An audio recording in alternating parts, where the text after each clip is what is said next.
자, 오늘 첫 번째 얘기입니다. 챔피언스 리그 결과가 이제 UEFA 챔피언스 리그가 16강이 결정이 됐어요. 네, 그렇습니다. 많이들 아시겠지만 어제 네. 16강 토너먼트 플레이오프 2차전이 첫 번째로 4경기가 열렸고 이제 오늘 새벽에 4경기가 마저 다 열려서 이제 다 16강 진출팀이 정리가 됐습니다. 네, 많이들 아시겠지만 리그 페이지 36개 팀이 참가하는 리그 페이지로 이번 시즌 개편이 됐고요. 네. 리그 페이지에서 성적이 제일 좋은 8팀은 16강 직행. 그렇습니다. 나머지 8자리를 가리기 위해서 홈앤더웨이로 2경기를 더 한다. 네. 그래서 이제 이걸 거쳐서 16강에 간 팀은 무려 10경기. 예전엔 6경기였는데 개편 이후엔 10경기나 해야 16강에 가는 웨파가 아주 선수들 등골을 쪽쪽 뽑아먹는. 그래서 레알, 맨시티 이런 팀들은 조금 불만 섞인 얘기하기도 했었죠. 모든 팀 불만이 다 있죠. 네. 어차피 우린 약자라서 올라가면 감사하다 이런 팀들 말고 보통 16강을 안정적으로 가던 팀들은 불만이 다 있고, 그렇죠. 특히 그 중에서 제일 불만이 많은 팀은 맨시티가 될 텐데. 네. 자, 첫 번째 대진부터 보죠. 일단 PSV 에인트호번과 유벤투스의 경기가 있었는데요. 그렇습니다. 일단 이건 이변입니다. 이변이죠. 네. 네덜란드 팀들이 좀 이변이 많은 것 같은데. 네덜란드가 잘했고 이탈리아가 못했다. 맞습니다. 이 두 리그가 겹쳤는데 네. 결론적으로 말씀드리면 PSV가 유벤투스를 상대로 역전 16강 진출을 했고요. 3대1로 이겼잖아요. 네. 근데 1차전에서 유벤투스가 홈에서 2대1로 이겼었는데 누가 봐도 그래도 객관적인 전력은 유벤투스가 좀 더 앞서고 리그 차이나 이런 것도 있을 거고, 그리고 PSV도 초반 흐름에 비해서 최근에 약간 주춤하는 그렇죠. 흐름이었던 것 같은데 페리시치가 또 선제골 넣고 네. 이후에 3골이나 넣으면서 3대1로 이기는 이후에 2골. 2골. 네. 이후에 2골 넣으면서 이변을 연출해냈습니다. 네, 자 짧게 얘기해야 되기 때문에 이 경기는 포인트 2개만 짚어보면 페리시치 그 토트넘에 토트넘에 있을 때 아오 무슨 시치. 그렇죠. 이제는 이제 어원이 뭔지도 모르고 아직도 가끔 인터넷에 보면은 아오 누구 시치 이거 아직 쓰는 사람들이 있어요. 이게 아오 페리시치 밈으로 굳어진 한국 유행어의 어원이 된 아오 페리시치. 토트넘에 와서 초반에 손흥민이랑 엄청 안 맞아가지고 그런 게 생겼었지만 그렇죠. 사실 이 선수는 잘하는 선수란 말이죠. 어딜 놔둬도 그래도 1인분은 하는 그런 선수 이미지죠. 그리고 크로아티아 대표팀에서 크로아티아가 막 월드컵 결승 가고 그 전성기 돌풍 누릴 때 잘라 말하는데 모드리치보다 결코 팀 내 비중이 낮지 않았다. 그렇죠. 페리시치가 진짜 엄청 해줬고, 페리시치는 크로아티아 축구의 레전드인데 네. 토트넘에서 손흥민이랑 잘 안 맞다가 적응 좀 하는 것 같더니만 부상. 그래가지고 이제 크로아티아 리그로 돌아가면서 이제 말년을 준비하나 싶었지만 사실은 크로아티아 자국팀이랑도 또 불화를 좀 겪고 하다가 PSV로 갔단 말이에요. 그렇죠. 근데 이번 시즌 이 챔스 토너먼트행 플레이오프라는 중요한 경기에서 1차전도 골 넣고 2차전도 골 넣으면서 연속골을 넣었고요. 아무튼 토너먼트잖아요 이게. 네. 챔스 토너먼트 단계에서 2경기 연속골을 넣은 선수로는 페리시치가 최고령입니다. 역시 만 36세. 토너먼트에 강한 남자네요. 월드컵에서도 강했고. 그렇죠. 만 36세. UCL에서 강하고. 페리시치 골 넣는 거 보면은 솔직히 좀 그런 생각이 나요. 손흥민이랑 같이 뛰었다 보니까 또 손흥민 생각이 나거든요. 네. 손흥민도 관리 좀 해주면 저럴 수 있는데 왜냐면 페리시치가 풀주전이 아니고 뛰다 말다 한단 말이에요. 36살이니까 그 정도는 관리해줘야죠. 네, 그래서 이날 득점 상황에서 보면은 노아랑이 드리블하고선 쫙 찔러준 패스를 받으려고 전속력으로 쭉 뒤에부터 문전으로 대쉬한 다음에 스루 패스 받아서 각이 좀 없는데 멋진 마무리 이렇게 했거든요. 네. 손흥민은 솔직히 요즘 지쳐서 못합니다. 못하죠. 실력이 떨어진 게 아니고 지쳐서 못한단 말이에요. 손흥민보다 나이가 3살 더 많은 페리시치는 관리만 해주면 지금도 한단 말이죠. 스타일상 스피드나 이렇게 양발을 또 쓰는 능력이나 이런 부분들은 비슷한 스타일이긴 하죠. 손흥민이랑 비슷한 스타일이죠. 넓은 틀에서 보면 득점형 윙어. 그렇죠. 네, 아무튼 그래서 관리 좀 해주면 30대 중반에 저렇게 할 수 있는 건데 생각이 들었고요. 이렇게 해서 PSV 에인트호번 올라갑니다. 둘째, 굉장한 빅매치 레알 대 맨시티의 경기에서 원래 이 두 팀이 붙으면 최근에 한 팀이 2승을 한 적이 없습니다. 그렇죠. 왜냐면 무승부나 나왔든지. 맨시티는 홈에서 최소 무승부 거의 이기고 그랬단 말이에요. 근데 이번에는 레알이 2전 전승을 하면서 16강에 올랐고요. 앞선 1차전에서도 맨시티 원정에서 3대2로 이겼던 이 레알이 2차전 홈에서 3대1로 더 크게 승리를 했고 이번 경기는 혼란이 몸이 좀 안 좋아서 못 나왔습니다. 혼란은 큰 부상 얘기까지 좀 나오기도 하던데 벤치에 앉아있긴 했지만 뛸 수 없는 상태였다. 그렇죠. 마르무시가 최전방에 나왔더라고요. 네, 마르무시 사비뉴로 나왔는데 이거 사실 안 된 얘기죠. 그리고 이날 경기의 주인공은 단연 은바페. 은바페가 후벤 디아스도 털고 한 명 한 명 야무지게 털면서 해트트릭을 합니다. 그렇습니다. 은바페가 진짜 완전히 돌아왔다는 걸 보여주는 대목이었던 것 같고 좀 맨시티가 또 이렇게 좀 너무 무기력한 걸 보면서 BBC에서도 그런 얘기가 나오더라고요. 이제 맨시티의 시대는 이제 끝났다. 약간 이런 느낌이. 영입 이제야 막 했는데 이제 벌써 끝났다고? 이제 맨시티의 시대가 이제 종료되는 임박하는 그런 경기였다라고 이제 평가가 나오는 거 보니까 펩 감독 확실히 최악의 시즌이 되고 있다. 네, 라고 보여집니다. 두 가지 면에서 일단 최악인데 먼저 펩이 16강에 못 간 건 이번 최초입니다. 아, 그러네요. 물론 대회 방식 변화에 따른 거긴 해요. 예전에 무조건 조별리그만 통과하면 16강이었으니까 네. 그럴 일은 없었죠. 최소 2위는 할 수 있으니까 맨시티가 어디 가든. 사실 펩이 맨시티에서도 그렇고 앞선 바이언 때는 4강은 꼬박꼬박 가긴 했는데 네. 특히 맨시티에서 보면 토너먼트에서 좀 이상한 팀한테 떨어진 경우 많았어요. 리옹이라든지 네. 이게 제일 임팩트 컸죠. 리옹은 근데 예전에 워낙 강팀들을 한 번씩 잘 잡았던 팀이라. 근데 전력상 약체일 때 그렇죠.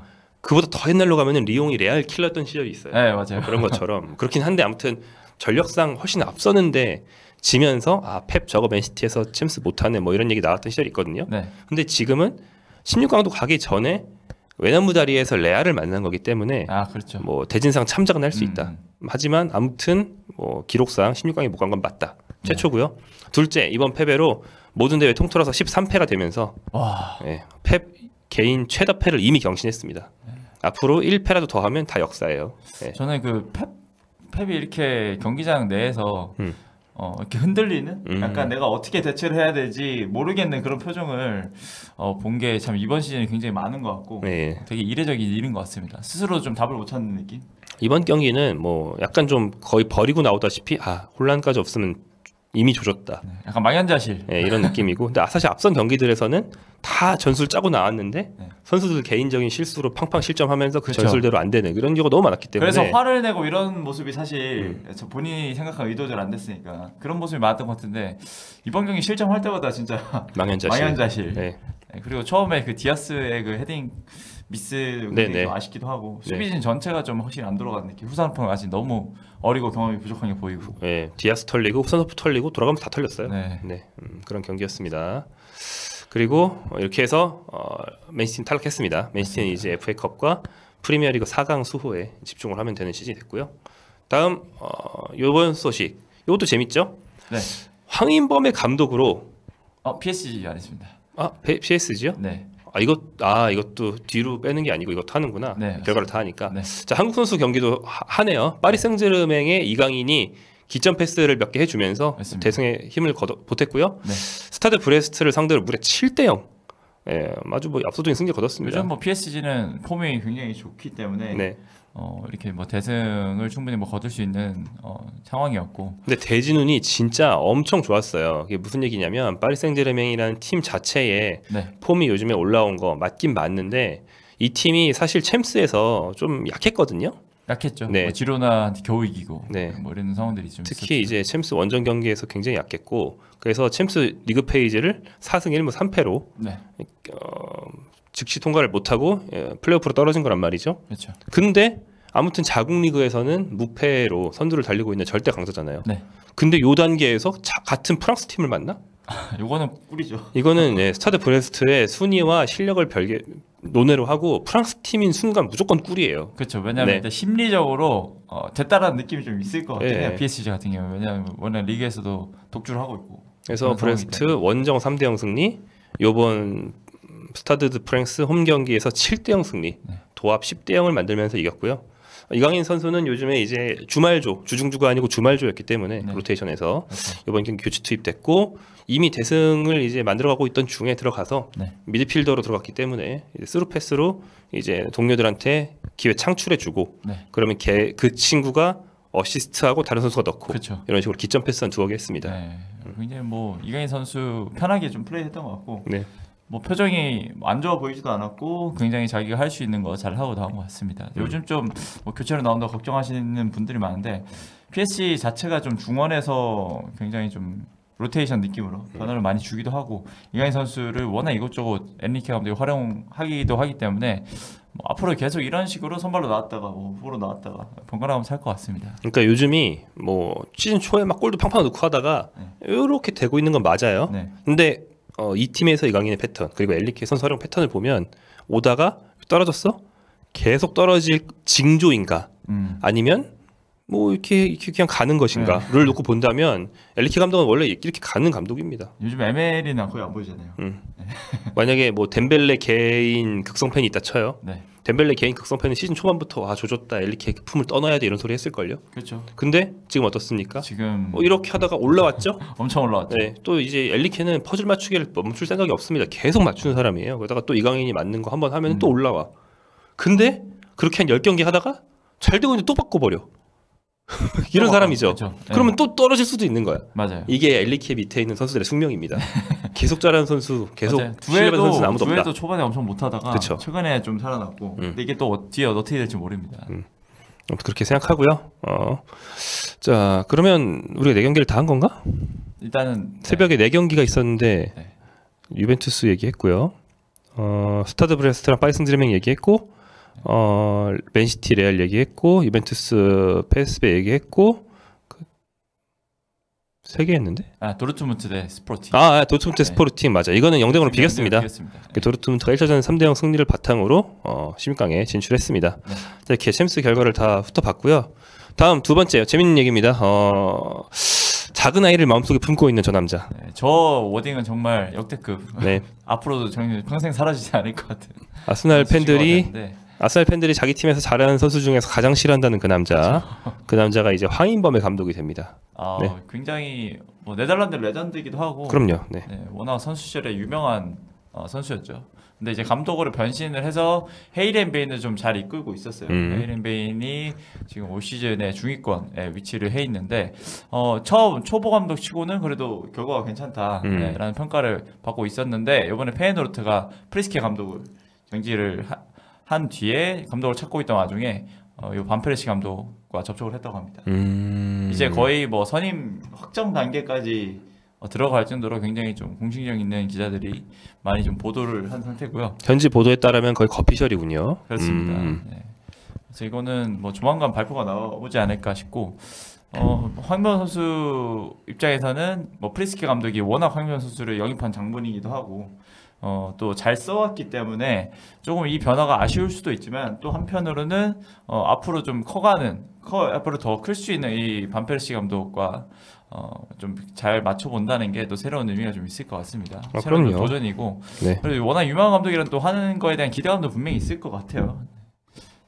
또 한국과 네덜란드가 그렇게 좀 안 맞는 경우는 많이 없었기 때문에 좋은 기억도 좀. 그렇죠. 뭐 생일 축하해 쥐송 위송 빠레 뭐 여러 가지 사례가 있고. 그뿐만 아니고 뭐 함부르크에서 뭐 반니스텔로이 뭐 손흥민 선수 이렇게 함께한. 그것까지 간다고? 친하게 지내.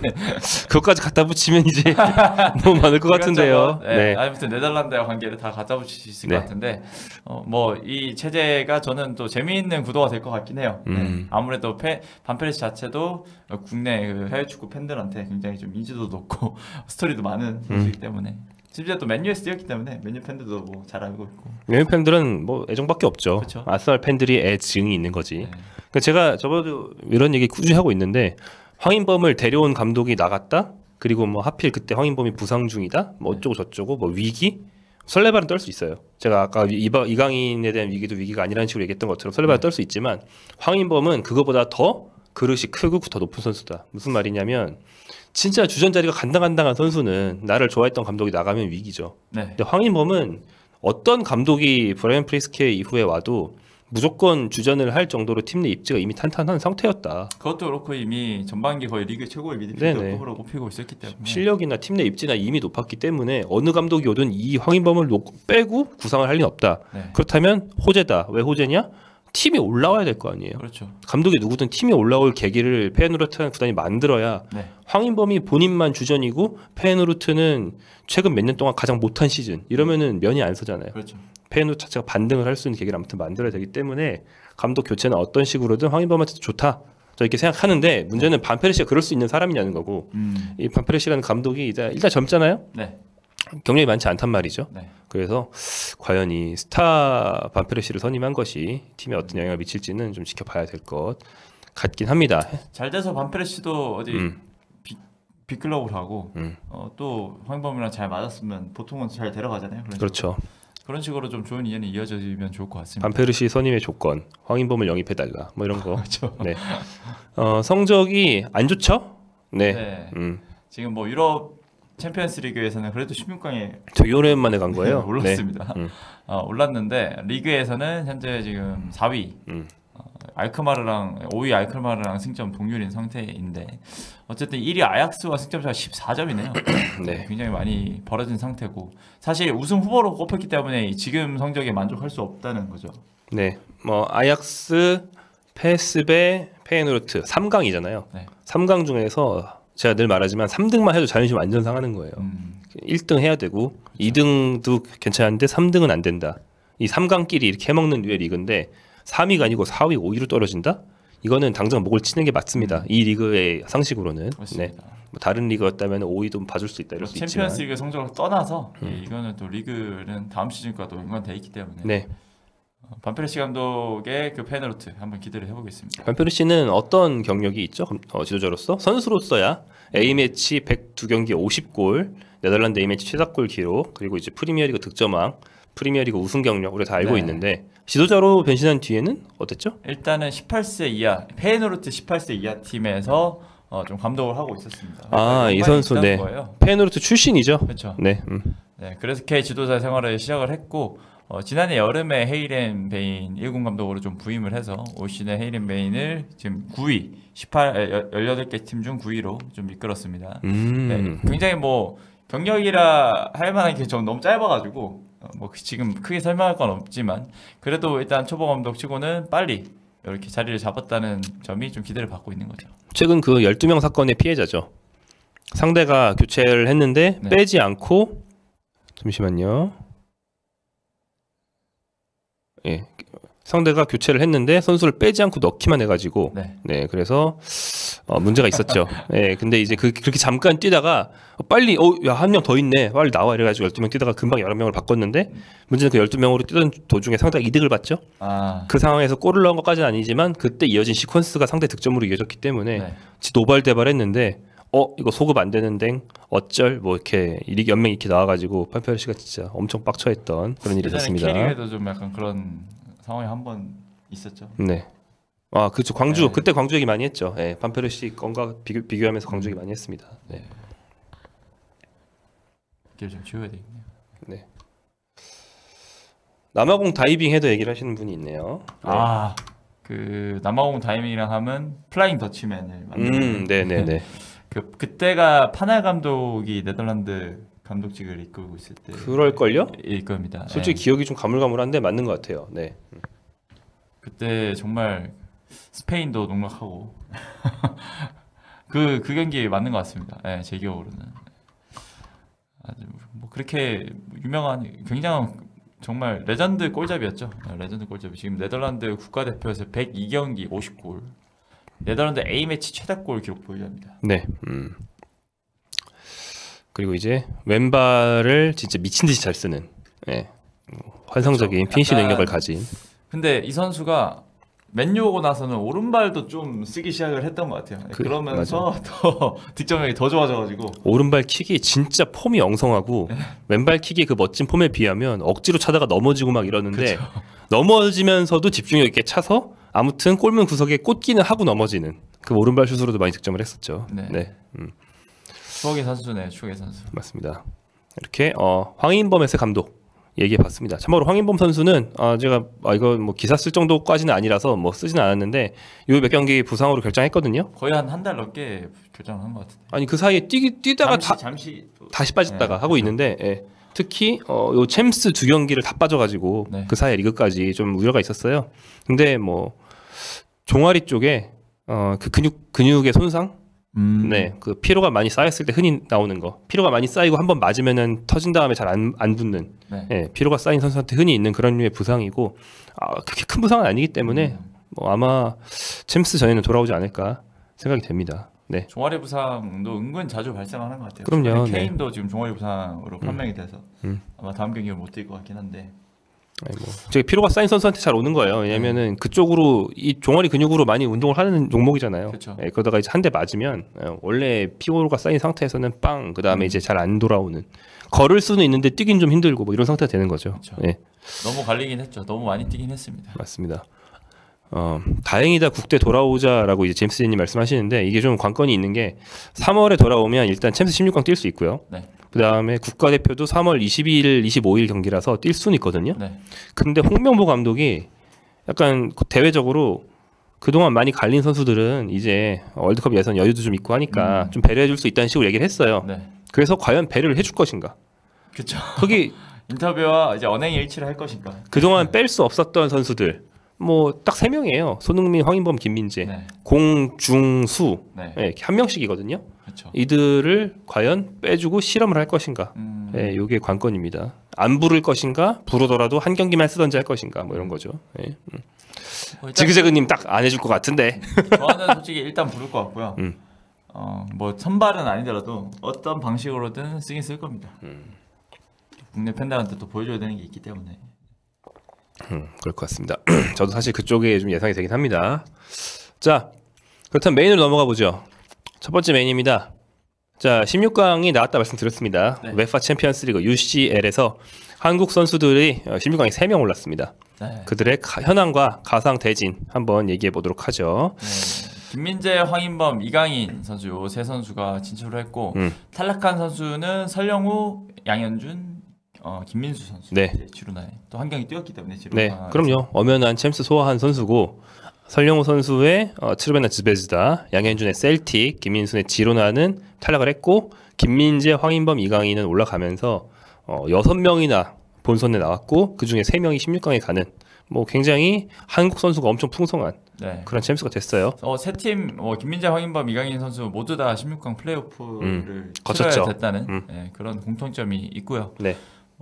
양현준 선수도 플레이오프 치렀었죠. 바이에른 뮌헨과 2차전에서 뛰었고요. 네, 저희 양현준 선수 인터뷰가 있는 폴리TV 영상 많이 사랑해 주십시오. 그렇죠. 뮌헨까지 사람을 보낸 건 아니고 거기 사는 사람 써서 한 거지만 뮌헨에서 영상을 생산했는데 관심이 너무 적습니다. 네. 양현준에 대한 셀틱 동료 일본인 하타테 레오의 코멘트. 그런 코멘트도 있고 귀합니다. 풍성합니다. 네, 귀한 거 있으니까 한번 봐주시면 좋겠고요. 자, 아무튼 이렇게 16강 결정됐는데 16강 대진이 내일 한국 시간 내일 저녁, 네, 21일 한국 시간 오후 8시에 나오거든요. 16강 대진 추첨을 하긴 해요. 근데 추첨이라고 말은 하지만 완전 다 이제 빼놓고 난수로 추첨하는 게 아니고 일부 추첨입니다. 그 둘 중에 하나로 결정이 돼 있거든요. 네. 그래서 사실 둘 중 하나이기 때문에 우리가 예상을 해볼 수가 있어요. 네, 그냥 생으로 예상하는 게 아니고 50%. 네, 50% 확률을 볼 수 있습니다. 그래가지고 그 얘기를 좀 해보려고 합니다. 먼저 한국 선수들이 16강 상대할 팀들 한 팀 한 팀씩 얘기를 해보죠. 네. 일단 파리 생제르맹입니다. 네.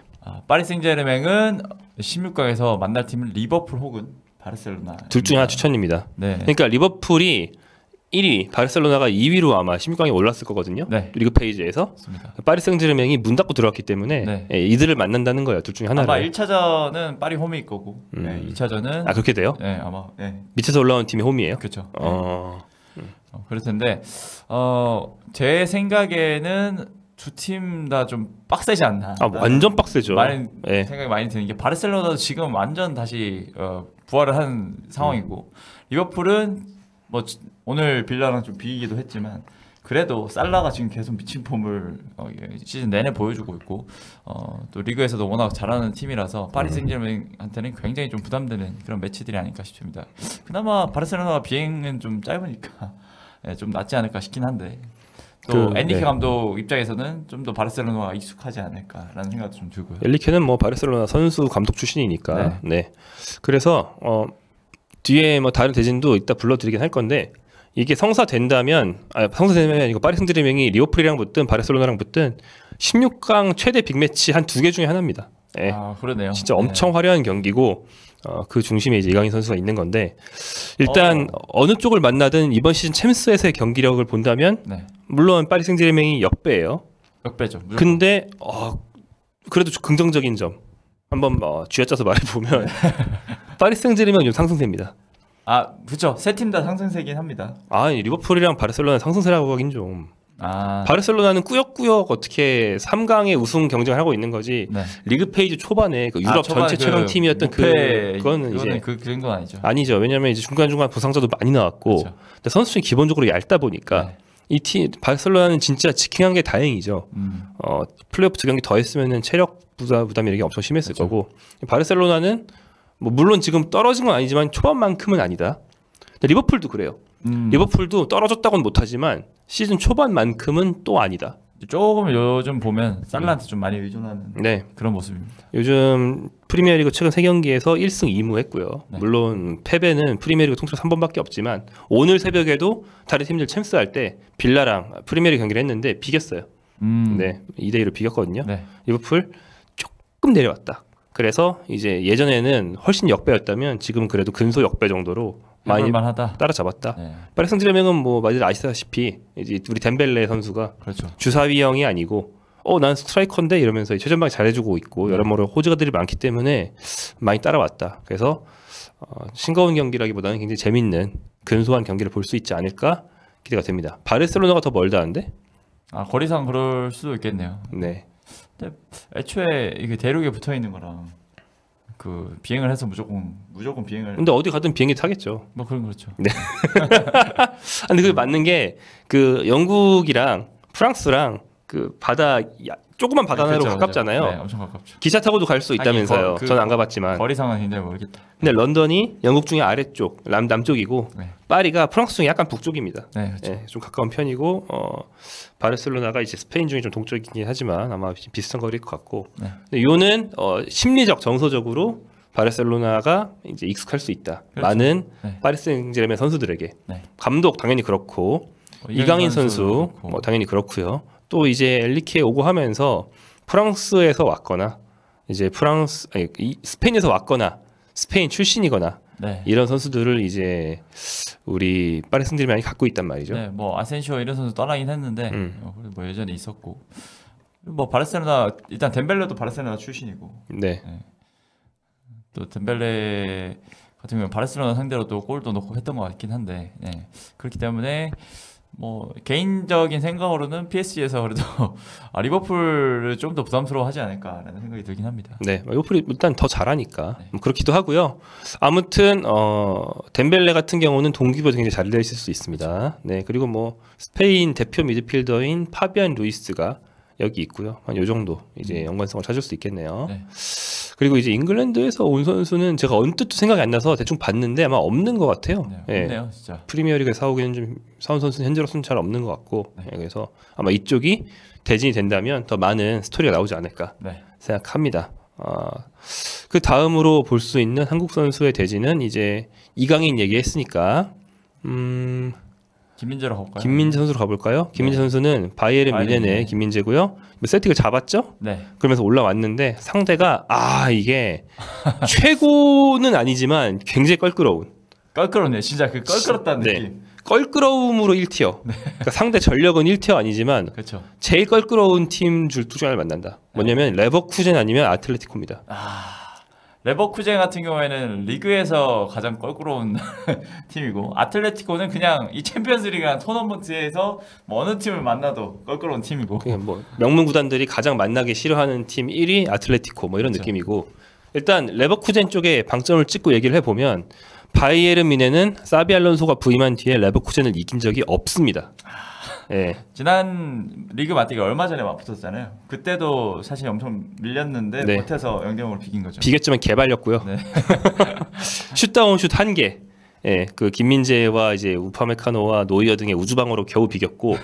그래서 이번 시즌 바이에른이 리그 선두를 달리면서 레버쿠젠과 승점차를 8점으로 벌려놨는데 그거는 분데스리가에서 맞대결을 이겼기 때문이 아니에요. 맞대결을 둘 다 겨우 비겼기 때문입니다. 근데 이제 지난 시즌과 차이는 지난 시즌은 졌고 올 시즌 비겼으니까 지금 요즘 하고 있는 거 아니에요? 그렇죠. 그리고 약팀을 더 잘 팼다는 거죠. 그게 있고 다만 이미 3번 붙었어요. 리그 2번에 포칼까지 붙었는데 포칼에서는 그때 경기 초반에 퇴장 나왔을 겁니다. 아마 노이 형가. 그래서 그렇긴 하지만 아무튼 졌습니다. 그래서 이번 시즌 레버쿠젠 상대 전적이 2무 1패예요. 그리고 상성이 약하네 워낙. 말씀드린 것처럼 알론소 부임 이후에 한 번도 레버쿠젠을 잡아보지 못했다. 전술적으로 알론소가 확실히 바이에른 상대로 잘 하는 거. 들고 나오는 카드가 잘 먹힙니다. 그런 면이 있고 그래서 굉장히 껄끄럽다. 껄끄러움 1티어 이렇게 보시면 되겠고. 그 시메오네의 아틀레티코 경우에는 요즘 뭐 예전부터 그런 거 잘했잖아요. 잠궈놓고 한 방 노리는 네, 그런 모습을 올 시즌에도 보여주고 있고 이게 더 강해졌다. 왜냐 훌리안 알바레스 최근에 그리즈만이 약간 내려오긴 했는데 알바레스가 그래도 올 시즌 최고의 영입답게 좀 잘해주고 있고요. 그리고 뭐 마르코스 그 알론소라든지 뭐 굉장히 이런 선수들 이렇게 한 방이 있는 선수들이 포진이 돼 있기 때문에 바이에른 입장에서는 진짜 약간 라인을 올리고 하는 팀이잖아요. 상성상 안 좋을 수도 있겠다라는 생각을 해요. 네. 아예 아틀레티코가 잠궈놓고 이거 때리는 걸 잘하는 팀인데 바이에른은 반면에 계속 올려놓고 하는 팀이잖아요. 광활한 뒷공간을 과연 시메오네가 어떻게 또 공략을 할지 그런 점을 좀 관전 포인트가 될 것 같습니다. 알론소가 누구예요? 알론소는 시메오네 감독. 시메오네. 네, 그렇죠. 아무튼 이 아틀레티코는 뭐 말씀 많이 해주신 것처럼 약간 좀 솔직히 이젠 뭐 어딜 봐도 강팀이고 분명히 전력 좋거든요. 그렇습니다. 근데 약팀의 마인드로 경기를 하면서 강팀을 만나면 서로 야 우리 한번 정정당당하게 맞붙여 보자 이게 아니고 이렇게 하니까 짜증이 나죠. 상대팀 입장에서는. 그렇죠. 그런 스타일이고 심지어 요즘 좀 이렇게 좀 강팀 만나면 득점이 저조한 바이에른 뮌헨이다. 저는 아틀레티코의 생산이 상당히 높다고 오히려 보여지고요. 네, 최근 흐름도 아틀레티코는 뭐 레알, 바르셀로나랑 라리가 선두 경쟁을 잘 해나가고 있어서 흐름 나쁘지 않고 그리고 이제 챔스에서 체력도 덜 뺐고요. 근데 이제 바이에른은 요즘 케인의 부상 우려 자체가 혹사로 인해서 나온 거고 자말 무시알라도 폼 좀 떨어졌고 그렇죠. 윙어들은 그냥 시즌 내내 돌아가는 사네가 그저께 잘했던 것 같은데 뭐 올리세가 평균적으로 제일 잘해왔는데 이번 경기는 올리세도 좀 절었고 그리고 이제 뭐 김민재 우파메카노 솔직히 언제 부상 터질지 모르고 뭐 노이어 예전 같지 않고 뭐 이런 상황이에요. 그래서 그러니까 불안불안합니다. 이게 언제 터질지 모르는 약간 그 불안불안한 속에서 계속 이어져 오고 있어요. 네. 그래가지고 사실 이게 바이에른 가지고 사실 뭐 레알 만난 것도 아니고 맨시티 떨어졌지만 일반적으로 맨시티 만난 것도 아니고 아틀레티코 레버쿠젠 만났다고 해서 역배라고 하긴 좀 그런데 솔직히 정배로도 안 보여. 누굴 만나든 자리를 쳐봐야 50%? 거의 이런 느낌? 지금 이 16강 라인업에서 정배라고 하려면 뭐 오히려 네덜란드 팀 이런 팀 만나야 될 텐데 그렇다고 네덜란드 팀 상대로 압도를 하는 모습도 아닐 거고 분명 여러모로 누굴 만나 힘든 상황에서 가장 좀 찝찝한 상대들을 만났다 보시면 될 것 같습니다. 자, 선수 개개인을 놓고 이제 김민재의 매치업을 생각해 보면요. 레버쿠젠의 공격수 그리고 이제 아틀레티코의 공격수를 얘기해야 될 텐데 레버쿠젠은 그동안 바이에른을 만날 때 보면 보니페이스나 파트릭 쉬크 같은 전문 스트라이커를 잘 안 놓습니다. 이번 맞대결도 이제 텔라를 기습적으로 전방에 나서 경기를 했고요. 그래서 누굴 만날지 알 수 없다. 근데 사실 레버쿠젠이 공격수의 개인 기량이 출중한 게 아니고 전술이 좋기 때문에 누굴 만나서 이제 김민재가 발리고 1대1로 발리고 이런 건 생각이 잘 안 돼요. 문제는 전술이죠. 김민재, 우파메카노를 누가 끌어당기고 뒤를 파는 선수한테 뒷방을 맞는다던가 이런 게 걱정이 되는 거지 전술이 문제입니다. 근데 이제 아틀레티코 같은 경우에는 조금 더 공격수들의 개인 기량을 활용하는 면이 있고 확실히 좀 흥미로운 매치업이 될 것 같은데 이 팀도 공격진이 화려하기도 하고요. 말씀하신 훌리안 알바레즈와 그리즈만 콤비가 있고 교체로 들어오면서 골을 많이 넣어준 세를로트 그 다음에 베테랑이죠 코레아. 앙헬 코레아. 사실 옛날부터 야 얘는 축구도 못하는데 왜 있냐 이런 소리 많이 나왔었는데 결국에는 한 방을 해주는 선수예요. 본인이 넣지 못하더라도 우당탕탕이라도 해주는 흐름이라도 바꿔주는 앙헬 코레아가 있다. 측면에는 리노, 사무엘 리노 이런 선수도 있고 그리고 중원에 굉장히 뭐 데폴이라든지 코케라든지 뭐 경험 많고 그리고 큰 무대에서도 잘하는 선수들 이렇게 배치가 돼 있고요. 맞습니다. 수비야 당연히 아틀레티코 시메오네 감독 특유의 단단한 그 수비력이 있기 때문에 아틀레티코는 사실 바이에른 뮌헨뿐만 아니고 어느 팀을 만나도 어떻게 될지 모르는 그런 상태입니다. 맞습니다. 자, 페에노르트로 가보죠. 페에노르트는 뭐 말씀드린 것처럼 16강 굉장히 오랜만에 왔고요. 천신만고 끝에 올라왔는데 그 말은 뭐냐? 역시나 좀 센 팀을 만난다는 겁니다. 인테르 아니면 아스날이에요. 웅장하다. 그래도 애매하네요 진짜. 애매해. 누가 더 좋은지가? 누가 더 좋은지 애매해. 그런 건 없죠. 둘 다 그냥 완전 빡세고, 굉장히 강력한 팀들을 만날 수밖에 없다. 이거는 사실 뭐 지금 말한 세 개가 다 그런데 그 토너먼트 플레이오프 통과해서 올라온 팀은 직행한 팀을 만나기 때문에 이럴 수밖에 없었어요. 직행한 팀 중에 그나마 이제 일반적으로 얘기하는 전력상 조금 약한 팀이 빌라, 빌라 릴, 빌라 릴 정도 있었고 나머지 이제 8분의 6은 다 완전 명문 강팀이기 때문에 쉬운 거라는 건 없었습니다. 특히 페노르트 입장에서는. 근데 아무튼 인테르 아니면 아스널을 만나게 되고요. 일단 인테르부터 얘기할까요? 네. 인테르는 세리아에서 우승 경쟁을 나폴리와 승점 2점 차로 끈질기게 이어가고 있고요. 인테르의 특징은 페노르트만에 만난다? 챔스 토너먼트잖아요. 그렇죠. 그럼에도 불구하고 주전이 풀로 안 나올 가능성이 꽤 있다. 왜냐하면 이 팀의 시메오네 감독은 로테이션을 지독하게 합니다. 챔스 중요한 경기에서도 1.5군. 그러니까 그 앞 경기 리그의 선수를 완전 2군을 내고 챔피언스리그 토너먼트에 1군을 낸다. 이것도 아니고 또 이제 좀 쫄보 감독은 선수 갈아 넣으면서 다 주전 내죠. 그쵸. 그것도 아니고 양쪽에 공평하게 주전들 반반 넣어가지고 1.5군, 1.5군으로 돌려요. 늘 그래 왔어요. 거의 뭐 8강까지 이렇게 했습니다. 근데 이전에 그렇게 보면. 해서 이 정도 성적을 낸 거면 오히려 그거 굉장히 잘한 로테이션 아닙니까? 인정해야죠. 지지난 시즌 결승 가지 않았습니까? 네, 챔스에서 뭐 굉장히 훌륭한 로테이션이고 여기서 이제 약간의 TMI를 넣으면 이거는 개인적인 경험 때문도 있다. 뭐냐면 시모네 인자기 선수 시절 기억 안 나실 것 같은데 그런 세대가 아니니까. 그렇죠. 필리포 인자기 그래도 나시겠지만 시모네 인자기가 필리포 인자기 동생이죠. 근데 선수로서 형보다 한 끗 정도 부족한 공격수였어요. 그래서 형은 어렸을 때부터 명문 구단 막 돌아다니면서 뭐 유베, 뭐 밀란 다 뛰었는데 그렇죠. 시모네 인자기는 조금 더 낮은 팀에 시작했습니다. 나중에 라치오로 겨우 갔거든요. 라치오를 후보로 갔어요. 근데 당시에 라치오에 지금 고인이 되신 에릭손 감독이 로테이션을 많이 돌렸어요. 그러면서 챔스 경기에 인자기를 몇 번 써줬거든요. 그때 인자기가 지금 깨진 걸로 알고 있는데 챔피언스리그 한 경기 개인 최다골인 포트트릭을 했습니다. 개인적으로 경험이 있는 거예요. 나도 원래는 라치오의 후보로 왔지만 챔스 로테이션으로 넣어줬을 때 나 같은 1.5군 2군 선수가 오히려 잘할 수 있다라는 거를 본인 경험으로 아는 거예요. 그러네요. 이거는 진짜 직접 몸소 체험한 거기서 온 전술적인 또 차관. 그래서 제2의 나가 우리 팀에 나오기를 바라면서 하는데 성과를 내는 거죠. 이게 이제 체력 안배가 되기 때문에 결국은 높이 올라갔을 때 막판 경기들에서 프레시한 선수들의 몸 상태로 나오기도 하고요. 그리고 이제 인테르가 자금 사정이 막 좋지 않아서 그 중국의 수닝 그룹이 돈을 막 철수하고 그러다가 이제 손을 뗐죠. 자금 사정이 명문 팀인 거에 비해서 안 좋아요. 그래가지고 선수 영입을 많이 못해서 한 3, 4년 전부터 구축해놓은 선수단이 그냥 계속 굴려야 되기 때문에 평균 연령이 높습니다. 이제 나이 많고 돈은 이제 많이 못 주는 그런 선수들. 뭐 돈은 사실 연봉은 많이 줘요. 근데 이제 이적료를 많이 써서 젊은 선수를 데려올 수 없고 요즘은 잘하면 젊은 선수도 연봉이 이미 높잖아요. 그래서 전반적으로 나이가 많아요. 약간 FA로 좀 데려오는 그런 케이스. 이 팀이 그걸 잘하죠. 그렇기 때문에 로테이션이 더 필요하다. 이런 측면이 있습니다. 그래서 아무튼 페노르트가 인테르를 만날 때 황인범과 맞상대할 미드필더 누군지 절대 모른다. 예측이 거의 불가능한 수준이다. 이렇게 보시면 됩니다. 보시면 그래도 뭐 한 3명 정도는 레귤러로 나오지 않을까요? 주전이요? 주전은 바렐라, 미키타리안, 차라노글루 이게 주전이죠. 바렐라, 미키타리안, 차라노글루 이게 주전이고 그 다음에 이들의 로테이션 멤버로 지엘린스키, 다비데 프라테시, 크리스티안 아슬라니 등이 있는데 제가 로테이션 완전한다고 말씀드렸죠. 리그 페이지만 했으니까 이 팀이 챔스 8경기를 했잖아요.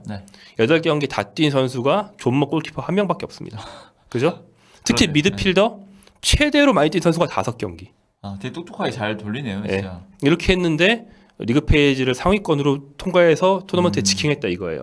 이미 성공하고 있기 때문에 분명히 16강도 이렇게 할 것이다. 스트라이커 챔스인데 타레미가 제일 많이 뛰었어요. 라우타로랑 티람을 오히려 아꼈습니다.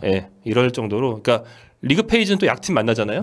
그럴 때 뭐 무조건 타레미 쓰는 거예요. 바이에른은 해리케인 그런 경기 꼬박꼬박 집어넣어가지고 해리케인이 뭐 브라티슬라바 상대로 포트트릭인가 5골인가 몰아치고 이러면 보긴 좋지. 근데 그럴 때 쉬었어야 지금 안 다쳤을 거 아니에요. 인테르는 그때 휴식을 줍니다. 자 타레미 너의 차례다. 출격해. 제2의 인재가 되는 거야. 이렇게 출격시키는 거죠. 합리적인 선택을 하네요. 확실히. 네네. 그런 감독입니다.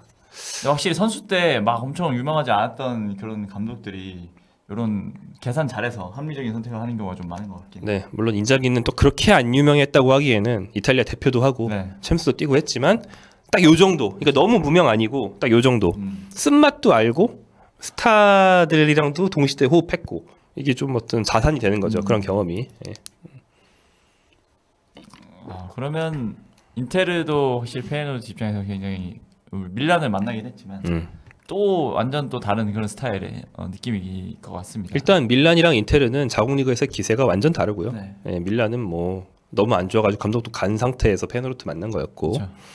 근데 이제 재밌는 게 리그 페이지에서 설령우도 인테르, AC 밀란 둘 다 걸렸어요. 네. 둘 다 원정이었거든요. 네. 그러니까 산시로를 2번 갔습니다. 근데 황인범도 이번에 산시로 원정 물론 본인은 못 갔지만 페이노르트가 만약에 인테르가 걸리면 산시로를 페이노르트가 2번 가게 되죠. 그러네요. 네, 한국 선수가 밀란 상대 맞대결, 밀라노 팀 상대 맞대결을 이번 시즌 유독 많이 하는 네. 그런 시즌이 될 수도 있다. 뭐 이런 얘기고요. 하지만 우리 팬들이 가장 원하는 매치업은 이제 반페르시가 간다니까 아마 페이노르트 대 아스날이 되지 않을까 싶습니다. 그렇죠. 과연 아스날 관중들은 따뜻하게 맞이해 줄 것인가 아니면은 야유를 할 것인가. 저는 절대 따뜻하게 안 맞아줄 것 같아요. 페이노르트 팬들이 진짜 극성스럽고 막 조금 뭐 폭력도 좀 여전히 쓰고 좀 그런 걸 유명하거든요. 네. 로마 원정 가가지고 로마에 막 문화재 부시고 이런 거, 예, 분수 부시고 요즘도 유명한데 아마 작은 아이 티셔츠를 단체로 맞춰 그런 거 하지 않을까. 엄청나게 자극을 줄 수 있는. 홈구장에서는 이제 카드 섹션을 하는데 자기 팀 응원하는 문구가 아니고 작은 아이 이런 문구를 카드 섹션으로 막 완전 긁히라고. 그래서 가능하다 생각합니다. 해지면 정말 재밌는, 그러니까 본인 입장에서는 또 네. 재밌는 그림일 것 같긴 한데 네. 아스날 팬들의 입장은 굉장히 속이 타들어가고 화가 많이 날 것 같습니다. 근데 또 전력상으로 보면 인테르도 뭐 부상자가 아예 없이 시즌 운영하지는 않지만 네. 아스날 쪽이 사실 요즘 구멍이 많아서 그렇습니다. 조금이라도 쉬운 건 사실입니다. 일단 하베르츠가 수술대에 오르면서 네. 좀 이제 앞으로 좀 이번 시즌에 나오기 좀 어려운 상황이고 제주스 하베르츠가 둘 다 나가리가 되면서 사카까지 없고 네. 스트라이커 둘 다 나가게 됐고 오른발 그러니까 공격에서 굉장히 큰 비중을 차지하던 사카 없고 마르티넬리 없고 네. 공격진이 지금 전멸 수준이죠. 그래가지고 요즘 이제 어린 은하넬이 네. 그 다음에 트로사르는 저 최저번까지 땜빵으로 올라가겠네요. 가장 최근에 최전방 땜빵으로 이제 유명했던 선수는 저기 아닙니까? 네, 미켈 메리노죠. 메리노 그죠. 미켈 메리노를 최전방에 이제 교체로 써봤는데 뜻밖의 막 득점 감각이 오히려 아스날에서 제일 좋아. 약간 우겨넣는 게 되는 선수잖아요, 메리노가. 공격수들은 놓치는데 메리노가 연속골 팡팡 막 이래가지고 어쩌면 페이노르트랑 만약에 붙게 된다면 미켈 메리노가 아스날의 최전방을 맡을 수도 있는. 그렇죠. 아니 저게 또 효과적일 수도 있어요. 네네. 허를 찌르는 수가 될 수도 있는 거고. 네. 그리고 이제 은하네리는 2007년생입니다. 2006도 아니고. 근데 이 선수는 그래도 사카의 공백을 효과적으로 메워주고 있긴 해요. 네. 계속 한 번씩 해주고 있잖아요. 네. 뭐 골도 있고 뭐 도움도 그렇고. 그리고 이제 한일 맞대결은 안 될 예정이다. 왜냐하면 도미아스 다케이로가 시즌아웃으로 알려져 있기 때문에 네. 도미아스 다케이로는 잠깐 돌아왔다가 다치고 또 눕고 뭐 이런 식이라서 뭐 거의 6분 뛰었다는 뭐 조롱도 좀 받긴 했는데. 네. 그래서 이제 맞대결은 안 될 것 같다.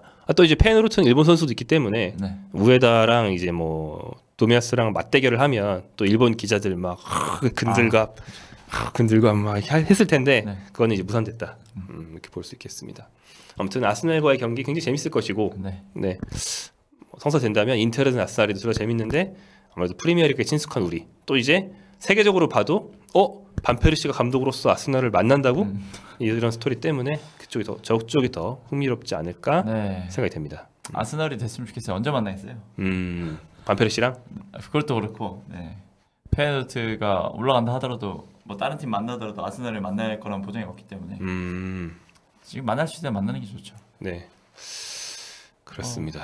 자, 그래서 이렇게 봤고요. 네, 뭐 다른 빅매치가 또 열릴 가능성도 한번 살펴보면 좋을 것 같은데. 네, 자 클리프 브리어가 약간의 판정 시비가 있었지만 아무튼 아탈란타를 2승으로 꺾었기 때문에 판정 시비를 다 이제 잠재우고 그냥 2승으로 가면 되지 이러면서 올라왔는데 클리프 브리어가 릴 아니면 빌라.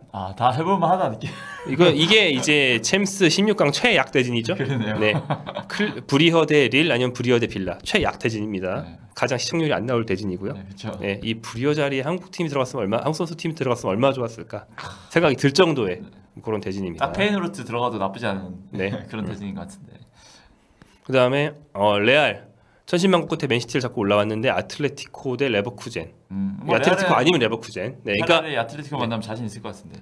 자국 리그에서 요즘에 좀 맞대결하면 좀 강하니까. 네. 레버쿠젠이 좀 전술적으로 변수가 많고요. 근데 또 스토리는 다 있네요. 알론소 더비라는 점. 그렇죠. 알론소가 레알 출신이라는 것뿐 아니라 이번 시즌 안첼로티 아무튼 우승 못하면 알론소 데리고 온다라는 설이 진짜 그런 기사를 스페인 놈들이 이틀에 한 번씩 쓰잖아요. 맞아.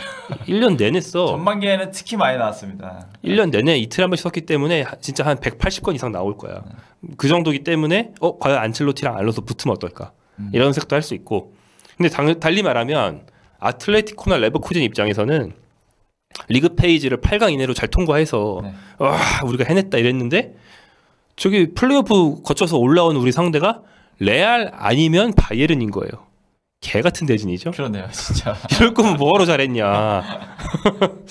이 생각이 들 수 있습니다. 레알이 좀 못한 게 오히려 저들한테는 좀 악수가 됐네요. 네. 다음 레버쿠젠 입장에서 저는 개인적으로는 아틀레티코는 바이에른 뭐 원할 것 같고 레알보다는 레버쿠젠도 뭐 레알이랑 뭐 하면 좋을 것 같은데. 네. 레버쿠젠은 근데 바이에른 상대로 더 자신감이 있지 않을까? 그건 그래요. 네. 둘 다 바이에른을 원하는 그런 그림이 되네요. 그럼 기본적으로 레알보다 바이에른이 요즘 더 약하니까. 네. 레알은 너무 무서워요. 은바페가 좀 이따 은바페 얘기하겠지만 자신감에 찬 말들을 많이 하고 있고요. DNA가 살아났습니다. 네.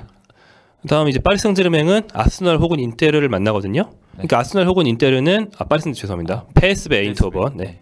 아스널 혹은 인테르는 네덜란드 팀과의 경기 결정도 있는 거예요. 아스날 혹은 인테르 대 PSV 혹은 페예노르트. 네. 개꿀이죠. 네덜란드 팀들은 많이 올라가긴 했는데 16강이 제일 어렵겠네요. 근데 여기 단계에서는 쉬운 팀을 만나는 건 없으니까. 그러니까 이게 이제 아틀레티코랑 레버쿠젠 입장에서는 아스날 인테르 보면서 그 생각 드는 거죠. 와, 저 자리가 내 자리였어야 되는데. 개꿀인데. 그 생각 드는 거고요. 자, 다음 벤피카 모나코를 잡고 올라왔는데요. 바르셀로나 아니면 리버풀을 만납니다. 네. 그러니까 파리 생제르맹과 같은 파트에서 둘 중 하나를 고르는 거죠. 네. 벤피카 입장에서는 좀 어려운 경기가 되겠고요. 도르트문트, 빌라 혹은 리를 만납니다. 좋네요. 이것도 최악체 대진. 물론 도르트문트는 명문이고 저력이 있고 요즘 아무리 절어도 한 방 할 수 있다. 최근에도 이제 챔스 결승 갖고 보여주긴 했지만 도르트문트 자체가 워낙 침체돼 있고 감독 교체한 지도 얼마 안 됐고. 그렇기 때문에 뭐 도르트문트가 빌라랑 릴 중에 누굴 만나든 또 이제 클리프 브리어가 빌라랑 릴 중에 누굴 만나든 이쪽에 최악체 대진이다. 그러네요. 이렇게 보시면 되겠고요. 바이에른 얘기했고 페예노르트 얘기했습니다. 이렇게 16개 팀의 운명이 곧 결정이 됩니다. 도르트문트 대 빌라를 보고 싶다라고 하시는 분은 왜 그런 거죠? 뭐 도니얼 말런 더비 정도가 생각나긴 하는데 그 정도로 말런에 관심이 많은 우리나라 사람 많지 않으실 것 같은데. 네. 브라질에서 정도야. 말런 브라질 사람이야? 브라질 출신이지 않나요? 이름이 도니얼 말런인데 네덜란드 사람일걸요? 네덜란드인가요? 네. 아무튼 네덜란드. 네. 그 정도 있지 않을까. 뭐 에메리, 니코 중대장. 그쵸. 에메리 대 니코. 자, 아무튼 이렇게 해서 16강 대진 탈락봤습니다. 유로파도 내일 같이 할걸요? 네. 연소로 할 것 같은데. 토트넘 또 어디랑 하게 되냐? 뭐 이런 것도 굉장히 좀 많이 주목을 받을 것 같습니다. 메뉴도 있고. 뭐 저희 소통 잠깐 하고 계시면 말 나온 김에 제가 한번 쳐볼까요? 네, 알겠습니다. 추첨 어떻게 되는지. 네. 네덜란드 국대였죠. 네, 국대 뛴 게 기억이 나는데 제가 좀 헷갈렸습니다.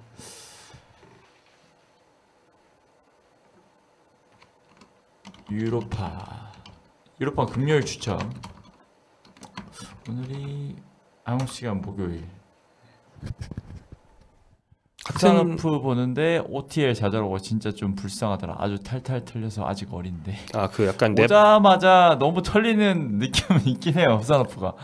근데 아주 어리대. 04년생 이제 아주 어리다 정도는 아니고 어리다 정도. 네, 지금 04년생 활약하고 있는 선수들이 좀 있어가지고. 약간 불쌍해 보이게 네 발로 기는 사진 같은 게 찍혀가지고 더 불쌍해 보이는데. 그리고 스타너프는 표정 자체가 약간 이렇게 울상을 지으면 확실히 어린 티가 나서는 건 좀 불쌍해 보이게. 근데 우즈벡 분들 중에 그런 분들 많이 우리나라도 우즈벡 분들 많이 계시잖아요. 네. 우즈벡 분들이랑 같이 유치 노동 안 해봤어요? 유치 노동은 안 해봤어요. 저 어렸을 때 좀 해봤는데 인상이 그런 분들이 많아요. 좀 순해 보이면서 약간 눈썹이 처진 분들이 많아요. 우즈도 그쪽에서 오신 분들이. 이렇게 눈썹이. 그런 것 같아요. 아무튼 그렇고 유로파리그도 같은 날 추첨하는 게 맞고요. 챔스에 이어서 챔스보다 1시간 뒤에 추첨을 합니다. 그렇죠. 여기는 한국 선수 있는 거나 이제 빅매치 가능성 있는 것만 불러볼게요. 네. 프랑크푸르트, 리옹, 레인저스, 올림피아코스, 메뉴 혹은 토트넘이 알크마르 혹은 갈라타사라이를 만납니다. 갈라타사라이 걸리면 진짜 토트넘 또 만나는 거 아닌가요? 네. 갈라타사라이랑 이 얘기를 제가 기사로 썼던 기억이 나네요. 보고 나니까 갈라타사라이를 걸리면 약간 다시 만나는 인물들이 많습니다. 갈라타사라이가 이제 튀르키예 최대 스타 군단이죠. 그렇죠. 네, 여기 이제 갈라타사라이의 토트넘 출신 다빈손 산체스도 있고, 네. 또 있는데 토트넘 출신 나갔나? 뭐 좀 변화가 있을 수 있습니다. 다빈손 산체스밖에 없나 현재는? 네. 아무튼 안 보이네요, 일단 산체스 있고요. 네. 이 팀이 엄청 화려하죠.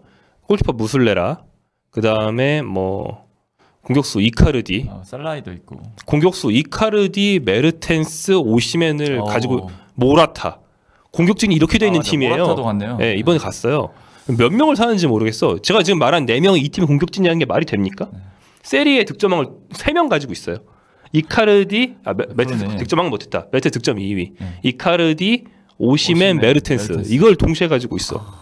그런 팀입니다. 그리고 이번에 모라타를 추가했다. 네, 돌아버린 팀이기 때문에 엄청 살았네요. 상당히 어려운 팀이고. 저희 포커페이스님 감사합니다. 감사합니다. 시원하게 리버풀 꺾는 모습을 보고 싶다고 PSG가 네. 라고 응원의 메시지 보내주셨습니다. 그렇죠. 슬롯이 체계적인 압박 아주 들어오는데 이강인이 이때를 위해 아껴뒀다 이러면서 탈압박 딱딱 해가지고 딱 보여주면은 그렇죠. 오 사야 돼 이렇게 되는 그런 모습 그려볼 수 있죠. 많은 분들이 프리미어리그 입성을 원하고 있죠. 네. 자 그렇고요. 토트넘 혹은 맨유가 알크마르 혹은 제가 뭐라고 했죠? 갈라타사라이라고 했는데 다른 가능성이 죄송합니다. 제가 말 잘못. 내일 새벽에 나왔기 때문에 알크마르 갈라타사라이만 있는 게 아니고 미트윌란 혹은 소시에다드도 있습니다. 네. 이 4팀 중에 하나입니다. 그래서 미트윌란이 걸릴 경우에는 코리안 더비. 네. 이렇게 됩니다. 야마 선수가 최근 리그 경기에서 또 선발로 뛰었거든요. 그게 이제 유로파리그 경기 사이에 있는 자국 리그 경기를 2-1범을 넣는 그런 로테이션이었는데 뭐 모르죠. 그때까지 또 입지가 오를 수도 있는 거니까. 3월에 맞대결할 때까지. 그리고 이제 조규성 선수도 돌아오려고 하고 있으니까 좀 선수 진짜 좀 빨리 좀 잘 회복했으면 좋겠는데 너무 길어지긴 하네. 거의 1년이 이렇게 다 지나가고 있어서 손흥민과 맞대결이 된다면 뭐 이 두 선수가 뭐 굉장히 멋진 모습 보여줄 수 있을 것 같은데 쿠보도 있고 네. 그 다음에 좀 재밌는 게 로마와 라치오의 로마 더비 가능성이 있다. 네. 이쪽은 이제 로마가 플레이오프를 뚫고 올라와서 추진까지 해야 되긴 하는데 가능성은 있다. 포렌투랑 이제 1대1로 비겼고 그렇습니다. 이 정도? 네. 이 정도 얘기해 보겠습니다. 자 그러면 다음 메인으로 가보죠. 네. 이걸 옮기고 나는 없어져.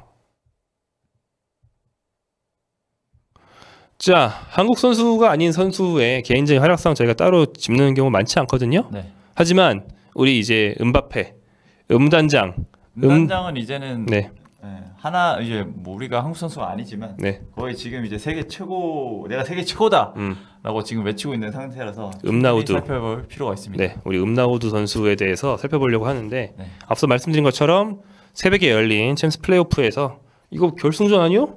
왜 여기서 붙는 거예요? 이런 경기가 열렸습니다. 그래서 음바페가 있는 레알이 맨시티를 잡았는데 그냥 잡은 게 아니다. 음바페가 해트트릭을 했다. 그것도 맨시티를 상대로. 뭐 요즘 맨시티가 좀 흔들린다고 하지만 그래도 맨시티는 디펜딩 챔피언이고 굉장히 유럽 챔피언스리그 강력한 우승 후보 중 하나인데 생각보다 레알이 이번 경기는 좀 더 수월하게 잘 풀면서 승리를 가져갔습니다. 네. 일단 1차전에서는 3대2로 승리를 했었는데 당시에 이제 레알이 이제 이번에 승리를 하면서 합산 6대3으로 16강으로 진출을 했고요. 레알 다음 상대는 앞서 말씀드렸다시피 아틀레티코 마드리드 혹은 레버쿠젠으로 결정이 될 것 같습니다. 레알은 뭐 상대가 누구든 무서울 건 없죠. 상대가 오히려 무섭죠. 네, 뭐 그냥 본인들 잘하면 됩니다. 네. 지금 뭐 후스코드상 음바페 평점이 10점으로 나오는데 그 정도로 잘했습니다. 일단은 해트트릭을 기록을 했고 뭐 드리블도 뭐 2회 성공을 하고 여러모로 최전방에서 제 역할을 해주면서 거의 뭐 그야말로 뭐 원맨쇼를 펼쳤습니다. 일단 전반 4분 만에 골을 넣었어요. 뒤쪽에서 라울 아센시오의 롱패스. 여기서 굉장히 좀 기술적으로 어떻게 보면 디아스를 살짝 툭 치면서 디아스의 그 낙하지면 포착 못하게 만들고 그 빠진 공을 MLS 나오자마자 그 넘겨서 득점을 했습니다. 로빙슛 자체도 워낙 정확했고 자신감이 굉장히 실려있는 그런 골이었고요.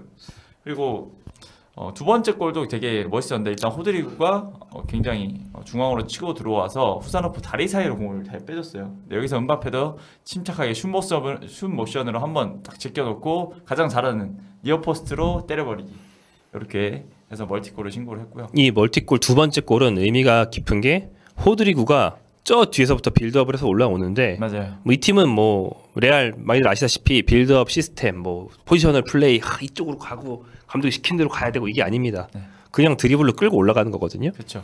벨링엄이랑 2대1 패스식으로 삼각 패스식으로 하면서 네. 주고 올라갑니다. 그래서 결론적으로 말하면 벨링엄, 비니시우스, 네. 호드리구 그리고 은바페 이 네 명이 탁탁탁탁 해서 넣은 거예요. 레알이 원했던 그림을 완벽하게 구현해낸 그렇죠. 그런 골이었습니다. 굉장히 멋지게 구현해내는. 네. 그리고 후반 16분에 넣은 그 세 번째 골은 그냥 완전한 개인 능력. 발베르데가 그냥 은바페 알아서 해 하면서 툭 내준 거를 은바페가 오른쪽에서 포든을 보고 너 정도는 간단하게 제끼지 이런 느낌으로 그냥 스텝오버 한번 한 다음에 스피드로 툭 쳐놓고 왼발로 깔아차서 넣었어요. 슈팅 네. 자체도 굉장히 구석으로 잘 깔려가면서 은바페가 진짜 이제 득점이 완전히 올라왔구나라고 그런 생각이 드는 완벽한 골이었습니다. 아니 왼발 슛까지. 그러니까요. 네, 굉장합니다. 네. 물론 오른발로 굉장히 잘 차는 선수인데 그렇게 하면서 후반 33분 디아스랑 교체되면서 거의 뭐 기립박수를 받으면서 나왔고요. 헤드트릭 기록을 하면서 일단 500번째 공격 포인트를 달성을 했습니다. 네, 이게 개인 500번째 공격 포인트 얘기 몇 골 몇 도움이죠? 358골 142도움. 네. 이게 쉽게 이겼다라고 생각하시면 안 된다. 왜냐면 하이라이트만 보면은 레알 선수들이 맨시티 선수들을 골탕 먹이는 것밖에 안 나오는데 슛 횟수 13회 대 12회, 점유율 오히려 맨시티 근소 우위, 맨시티 패스 할 거 다 했고 뭐 그랬어요. 근데 결국엔 뭐냐? 레알 공격수가 맨시티 공격수를 3번 이겨서 들어간 거예요. 그리고 이제 맨시티는 혼란 없는 상태에서 골을 못 넣었다. 네. 마르무시가 골대 한번 맞춘 게 다고 이 스트라이커 쪽이 좀 약했다. 그렇죠. 그래서 이날 보면은 디아스랑 스노프 얘기 주로 해주셨는데 스톤스도 당하다가 이제 일찍 교체됐고요. 부상당했죠. 스톤스는 이제 부상 때문에 교체당한 것 때문에 어쩔 수 없지만 네이선 아키도 들어와서 그렇게 엄청 잘해준 거 없었고, 그리고 그바르디올 털린 장면이 있었거든요. 네. 그래서 결국에는 공격수 대 수비수의 싸움, 이게 다 거의 경기 전부였어요. 거기서 이제 레알이 이긴 게 끝이다. 축구 뭐 포지셔널 플레이 복잡한 전술 알론소 펩 니네 뭐 하냐? 네.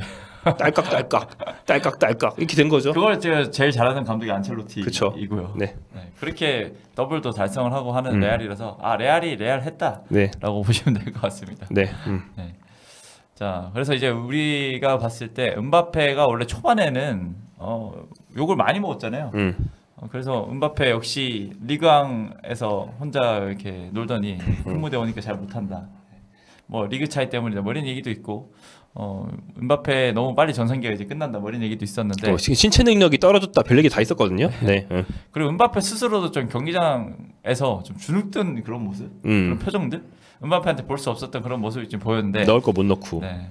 지금 이제 완벽하게 부활을 했습니다. 그래서 그 부활 이유를 한번 좀 살펴볼 텐데, 일단 제가 꼽은 가장 첫 번째 이유는 역시 공격수는 자신감이다. 심리적인 문제를 떨쳐냈다. 네. 은바페가 사실 심리적인 문제라고 이런 걸 거의 겪지 않은 그런 선수라고 보거든요, 저는. 왜냐면 어린 시절부터 그 어릴 때도 형들이랑 경기 뛰면서 자기가 잘하는 거 보여주고 그러면서 파리 생제르맹 가서도 거의 리그 6시즌, 5시즌 득점왕 할 정도로 굉장히 득점에 있어서 굉장히 자신감 보였고, 그리고 큰 무대랑 큰 무대 다 뛰었잖아요.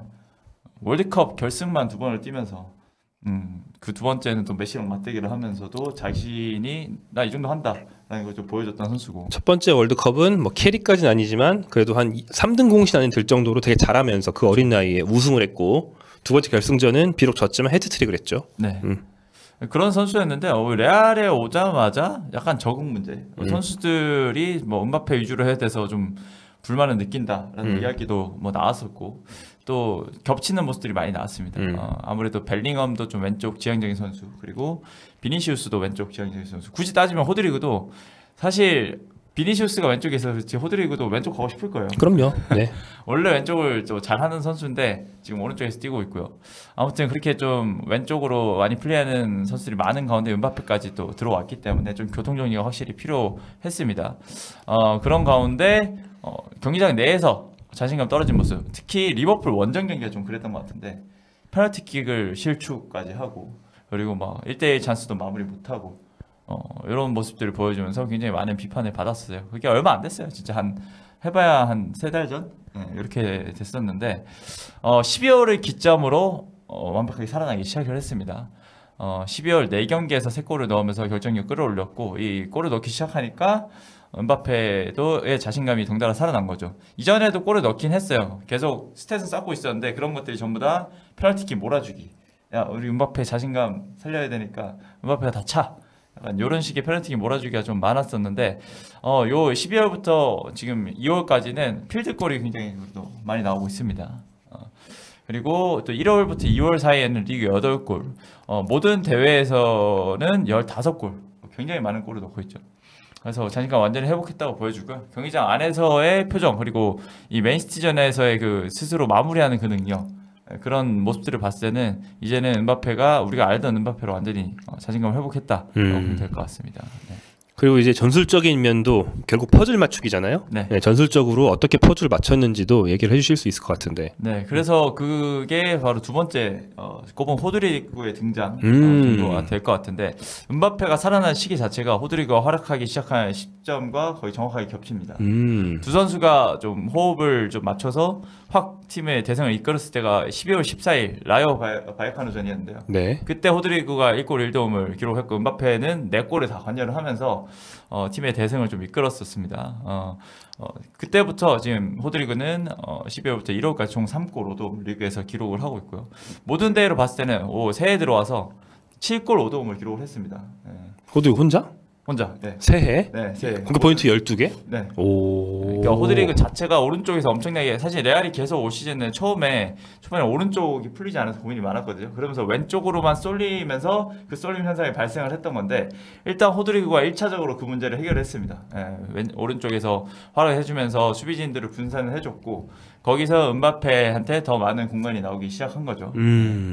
그리고 또 두 번째는 비니시우스의 역할 자체가 약간 바뀐 느낌입니다. 네, 은바페가 확실히 그 중앙 쪽으로 자리 잡고 비니시우스는 측면으로 자리를 잡았는데 은바페가 예전에는 더 왼쪽으로 빠지는 느낌이었으면 이제는 두 선수가 아예 자기 역할을 하는 느낌. 네. 비니시우스가 12월부터 공격 포인트가 하나도 없습니다. 없어요? 네. 리그에서. 근데 경기력은 좋잖아요. 근데 경기력은 좋아요. 네. 그래서 은바페한테 확실히 그 스트라이커 그 득점에 대한 부분은 은바페한테 완전히 맡겨놓고 이제 비니시우스는 경기를 풀어주는 그 왼쪽으로 갔다가 중앙으로 많이 들어오고 때로는 오른쪽으로도 이동을 하면서 거의 골을 전달을 해서 그 득점 상황까지 만들어주는 그런 역할로 많이 바뀌었습니다. 이번 경기도 그렇고 지난 1차전도 비니시우스가 드리블로 맨시티 수비수들 막 추풍 낙엽으로 막 뚫으면서 그렇죠. 캐리하다시피 했거든요. 마무리는 뭐 은바페가 하고 했지만 네. 그런 양상이 한두 경기가 아니다. 요즘에 그렇게 정리를 했다. 12월부터 쭉 그렇게 하고 있습니다. 네. 그러니까 비니시우스가 왼쪽 오가면서 만들고 호드리구가 오른쪽 오가면서 만들고 네. 은바페가 마무리한다. 최전방에서 마무리한다. 네, 이렇게 교통정리 확실히 했고요. 벨링엄 같은 경우에는 거의 뒤에서 자유롭게 하면서 이 앞에 전방 세 선수의 플레이를 보면서 최대한 맞춰가면서 플레이를 하고 있습니다. 벨링엄이 진짜 미친 것 같아. 네, 벨링엄이 진짜 똑똑하게 잘해주고 있는 거죠. 그러니까 앞에 있는 그 세 명이 약간 좀 자유롭게 하잖아요. 네. 그 세 명이 측면으로 너무 벌렸다. 그럼 벨링엄 중앙으로 가고. 그렇죠. 그 세 명이 왼쪽으로 쏠렸다. 벨링엄 오른쪽으로 가고. 근데 이거는 어떤 패턴에 의해서라기보다는 이제 이 선수들이 서로를 완벽하게 경쟁해서 이해를 하는 것으로 해석을 좀 해야 됩니다. 그래서 상대팀들이 더 맞기가 어려운 거고요. 그렇죠. 예. 그리고 그 중심에 그 맞춰주는 거의 중심은 저는 벨링엄이라고 생각하고 벨링엄이 진짜 나머지 3명 사이에서 내가 어느 위치를 잡아야 이 4명이 가장 균형이 맞는가를 맞습니다. 90분 내내 진짜 귀신같이 캐치하면서 내가 일테면 호드리구 공 받아줄 애 없어? 내가 갈게. 네. 비니시우스 좀 고립당하는 것 같아? 내가 더미 움직임을 해서 비니시우스 돌파 경로를 열어줄게. 그렇죠. 계속해요 진짜. 네. 네. 그리고 벨링엄 같은 경우에는 그래도 공격진에서 거의 유일하게 장신 선수잖아요. 그렇죠. 세트피스 상황에서도 굉장히 좀 큰 도움을 주기도 합니다. 그 때는 전방으로 올라가서 또 공격에 가담을 해줘 스타이커처럼. 아 그게 생각나네요. 레알 갈락티코 1기 때 라울이 약간 그런 느낌이었습니다. 라울이 본인도 뭐 라리가 득점왕 출신, 챔스 득점왕 출신에 네. 라리가 득점왕 못했나? 챔스 득점왕 출신의 진짜 환상적인 공격수인데 그렇죠. 지단, 피구, 호나우두 혹은 모리엔테스 맘대로 움직이라고 라울이 엄청 맞춰주면서 움직였거든요. 벨링엄 좀 그런 느낌이랄까. 네. 그래서 우리가 앞서 말했던 그 두 번째 장면 보시면 선수들의 그 유기적인 움직임, 자기 자리도 아니에요. 네. 비니시우스는 왼쪽으로 나와 있지만 아예 그냥 오른쪽으로 파고들어서 호드리고한테 패스를 했고 그 공간 자체를 호드리고가 파고들었고 음바페는 그때 왼쪽에 가 있죠. 그런 움직임들이 너무 유기적으로 지금 잘 이루어지면서 완전히 이렇게 효동준이가 된 모습입니다. 네, 그 점이 아마 제일 크지 않을까. 그러면서 음바페도 골 넣으면 자신감 살아나고. 네, 그래서 저는 뭐 벨링엄도 벨링엄이고 한데 확실히 그 호드리고가 오른쪽에서 풀어주는 그게 약간 킥 같은 그런 느낌이었다고 봅니다. 킥. 네. 그래서 말씀하신 바를 이제 스페인 일간지 마르카도 네. 얘기를 했다고 이제 맞습니다. 적어주셨네요. 네, 이제 마르카의 카를로스 카르피오 기자가 오피니언을 썼는데 이렇게 얘기를 했습니다. 동료들이 음바페를 위해 뛰는 법을 배웠다. 네. 그러니까 이제는 음바페 중심으로 레알이 돌아가기 시작했다라는 이야기고요. 벨링엄의 인터뷰에서도 그런 점을 볼 수 있습니다. 그 경기장 안에서 음바페가 좋아하는 위치에서 공을 받을 수 있도록 이제 노력을 하고 있다. 이제는 그 움직임을 이해하고 음바페는 결과를 낼 줄 아는 선수고 이때까지 그래왔던 선수다. 환상적인 선수다 이렇게 칭찬했고요. 안첼로티 감독 같은 경우에도 음바페, 호드리고, 비니시우스, 벨링엄이 연결될 때 매우 좋다. 이들의 조합을 지금은 잘 살리고 있다고 인터뷰를 했습니다. 그리고 음바페도 뭐 말하는 것도 이제 현올림이 자신감이 엄청 붙었습니다. 아 그렇죠. 네, 뭐 이번 경기 하고 나서도 한 얘기들 보면 들어와 느낌이던데요. 네, 뭐 얘기가 뭐라고 했더라? 적응은 끝났다. 이제 내가 차이를 만든다. 이런 말도 했고. 아, 멋있는 말이네요. 나는 여기에 부진한 플레이를 하러 온 게 아니다. 나는 여기에 하나의 시대를 정의하러 왔다. 레알의 역사를 쓰겠다. 막 하는데 맨시티를 상대로 헤트트릭하고 그런 말 하면은 누가 뭐라고 할 수가 없는 거야. 네. 네. 그러니까 저는 그리고 음바페가 사실 부진할 때도 경기장 안에서는 좀 주눅든 모습이었지만 꾸역꾸역 인터뷰에 다 나왔어요. 다 나와서 하는 얘기가 나 자신 있다. 난 잘할 거고 그렇게 될 거다. 약간 이런 식의 인터뷰를 많이 하더라고요. 근데 인터뷰도 어떻게 보면 피할 수 있잖아요. 자기가 좀 부진하고 분명히 안 좋은 얘기가 나올 때 선수고 사람이라면 그럴 수 있는데 음바페는 그런 면이 없는 걸 봐서 이 친구 진짜 멘탈 세게 하구나. 멘탈 결국에는 엄청나요. 살아나는구나. 지금 음바페가 26살인데 진짜 어느 선수보다 굉장히 많은 경기를 치렀고 진짜 산전수전 프로 생활한 지도 이제 거의 10년 차고 다 겪었거든요. 누구보다 큰 무대도 많이 뛰었고 이게 정말 이 강한 멘탈에서 나올 수 있는 그런 업적이 아닌가 싶습니다. 저는 요즘 현 세대 2020년대, 2010년대 이후 세대를 가장 상징하는 선수라고 생각합니다. 뭐냐면 철저한 이미지 관리. 그렇죠. 네, 뭐 그 말을 충동적으로 하는 법이 없어요. 철저하게 개선된 말만 하고 네. 철저한 몸 관리, 철저한 이미지 관리, 철저한 커리어 관리. 그 PSG 나올 때도 그랬죠. 철저한 커리어 관리. 인터뷰. 네. 줄다리기 뭐 이런 것들 전부 다. 뭔가 좀 이렇게 밉상이 될 수 있는 상황을 정말 많이 겪었는데 그때마다 이득 다 보면서 덜 밉상되든지 아무튼 결국엔 좋게 기억되는 쪽으로 정치 다 하고. 그렇죠. 네. 그러니까 관리의 끝판왕. 예전 선수들처럼 막 좀 충동적으로 그런 게 전혀 없어요. 네. 네. 그리고 요즘 시대를 가장 상징하는 선수다 이렇게 생각합니다. 네. 관리예요, 관리. 네. 커리어 관리. 이제 진짜 이 흐름으로 계속 가서 레알이 트로피를 든다면 음바페의 시대가 드디어 열리지 않을까 싶긴 합니다. 그럼요. 챔스 우승만 하면 음바페는 뭐 월드컵 우승 이미 있기 때문에 이제 모든 커리어의 정점을 달성을 하네요. 메시를 보면서 형은 그 나이에 월드컵 우승을 겨우 했어? 피식 웃을 수 있는 그렇죠. 그게 되는 거거든요. 예. 자 이렇게 음바페 단장님 단장질할 자격이 있다. 네, 여기까지 해봤습니다. 네. 다음 얘기는 조금 예민하죠. 네. 포커페이스님도 슈퍼챗 보내주셨는데 네. 8강 팀 PSG, 레알, 미넨, 레버쿠젠, 아스날, PSV, 도르트문트, 벤피카 또는 브리헤. 예상이죠. 네. 네. 이제 파리 생제르맹, 뮌헨은 올라가고 페노르트는 그래도 우리가 아무리 한국인이지만 8강에 올리긴 좀 그렇다. 그런 예상을 좀 해주셨는데 저도 이제 최소한 저 정도 한국 선수 셋 중에 한 둘 정도는 올라가기를 굉장히 바라고 있습니다. 네. 자, 마지막입니다. 소식입니다. 네, 이게 뭐 사실 디저트로 먹을 만한 얘기는 아니에요.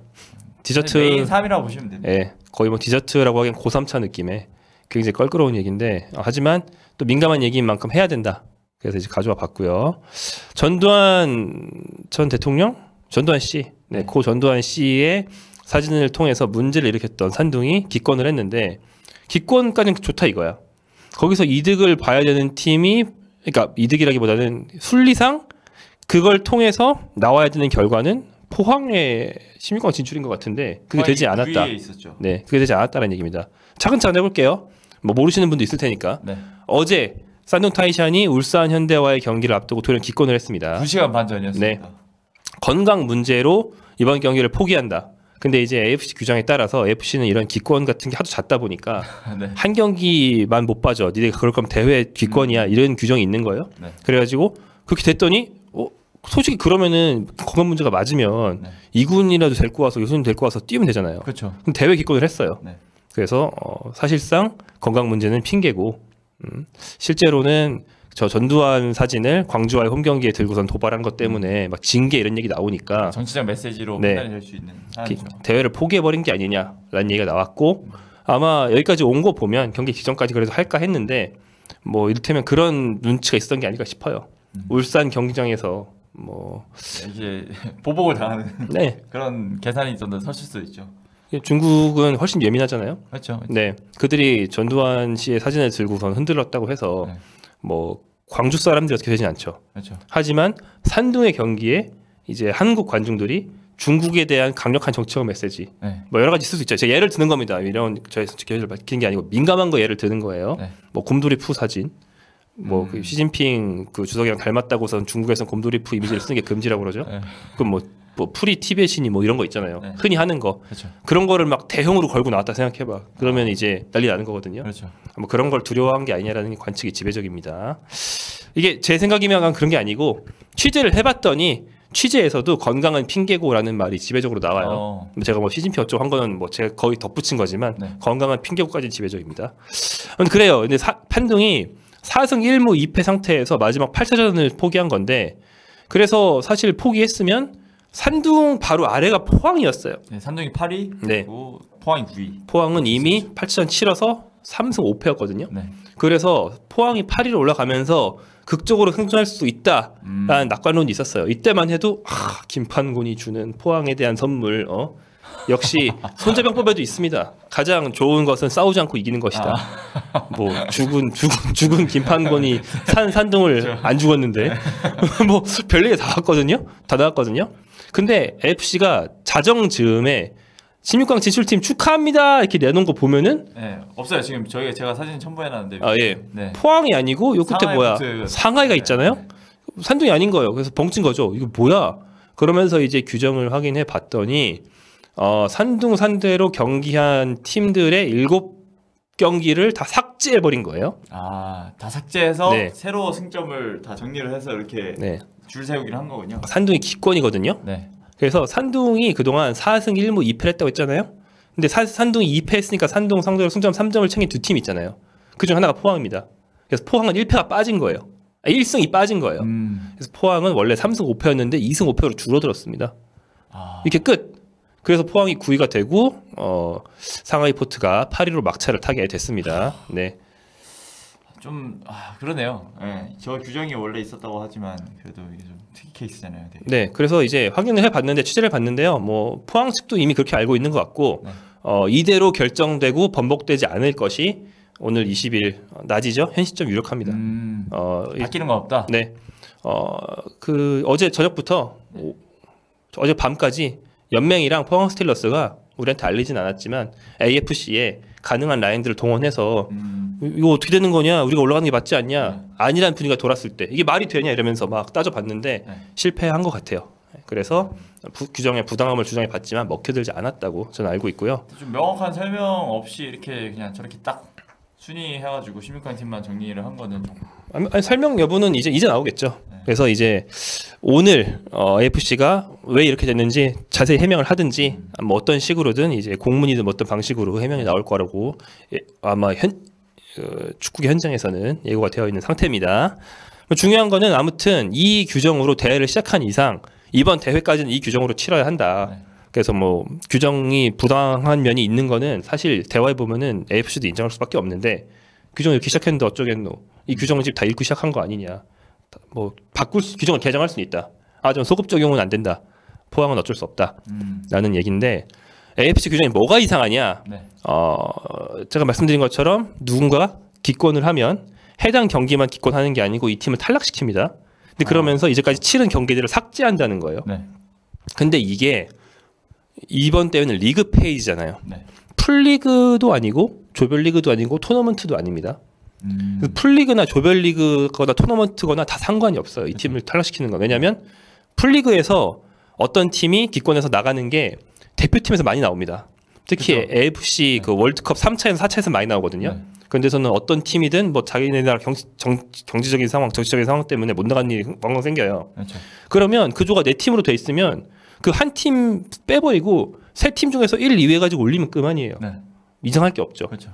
근데 리그 페이지라는 거는 산둥이랑 붙은 팀도 있고 안 붙은 팀도 있잖아요. 그렇죠. 그러니까 산둥의 경기를 싹 삭제해버리면 어떤 팀들은 원래는 8라운드까지 였는데 7경기만 치른 게 되고 나머지 팀들은 8경기를 치른 게 되는 거예요. 그러니까 그지 같은 거죠. 리그 페이지 방식이 올 시즌부터 도입이 됐는데 그러니까 말이 리그지 안 붙는 팀이 있는 거잖아요. 네. 이상한데 너무 이상한데요. 그죠. 그러니까 제가 말씀드렸던 것처럼 웹파는 리그 페이지 똑같이 이번 시즌부터 도입했는데 네. 왜 안 그런가? 일단 두 가지 차원에서 생각할 수 있습니다. 웹파는 뭐 우리가 누구 기권했다는 얘기 들어본 적 별로 없죠. 그렇죠. 유럽 축구 연맹에서는 뭐 챔피언스 유로파 리그 이런 일이 드뭅니다. 우크라이나 전쟁 때도 경기를 네. 격격 하잖아요. 했으니까요. 근데 아챔이든 월드컵 예선이든 뭐 국가대항전이든 아시아 예선 이런 일이 왕왕 생깁니다. 네. 뭐 실질적으로 말해서 독재 국가도 많고 뭐 서로 사이 안 좋아가지고 입국 불허하는 경우도 있고. 네. 그래서 이번 시즌 ACL 2에서도 인도 팀 모훈 바간이 앞서 기권을 했어요.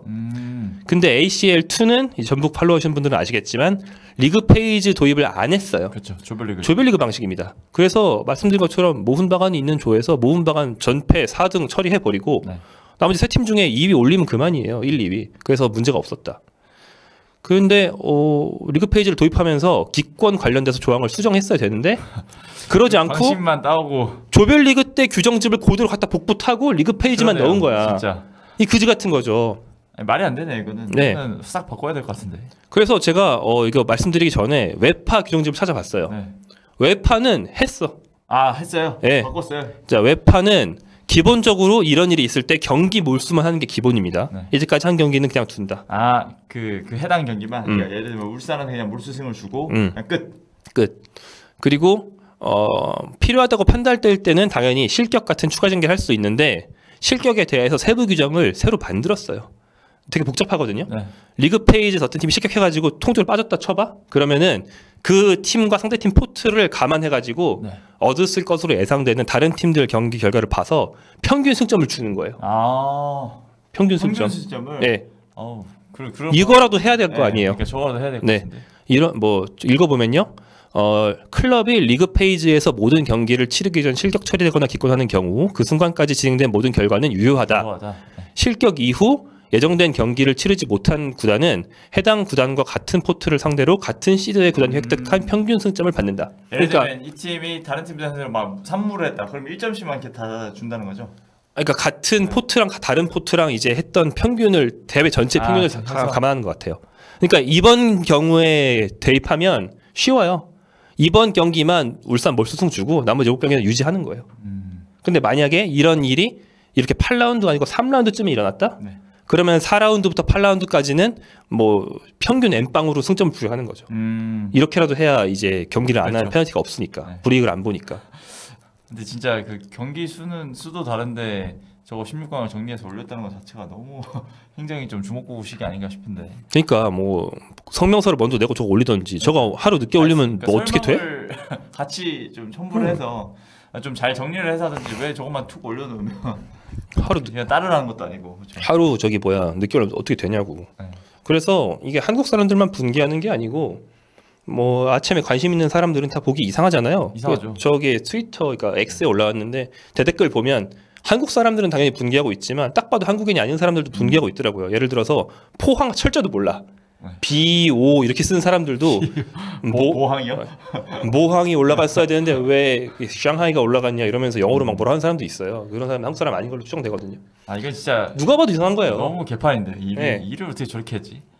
그러니까 규정을 안 만들고 리그 페이지를 도입한 규정집을 그냥 좋아 보이는 않고. 것만 그냥 한번 그냥 따라하는 식밖에 안 됐네요, 진짜.